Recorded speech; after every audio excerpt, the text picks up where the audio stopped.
Hey everybody, this is a quick video in case you have a Kenmore brand washing machine and it's giving you a small d capital L error and you're wondering what this error is and what can you do to fix it.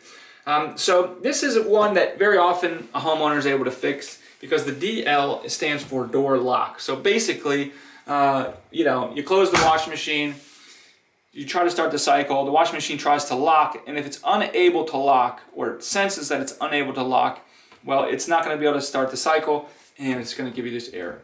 So what we need to do is to just check and figure out why the door is not locking or it thinks it's not locking. So the most obvious, easy things to fix on this are just checking the actual physical lock and make sure there's no lint or gunk or anything up in there, or like an excess buildup of grease or something on here that would be preventing it from working properly.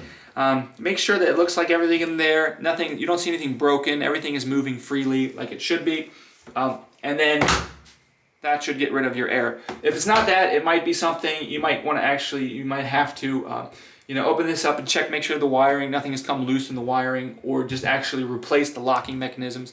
Then you can get into, like all this stuff, you can get into more complicated stuff. It could be the wiring all the way to the control board, but most of the time, just dealing with the locking mechanisms, like I said, will solve this problem for you. So anyways, hope this video helped you. Thanks a lot for watching. Have a great day.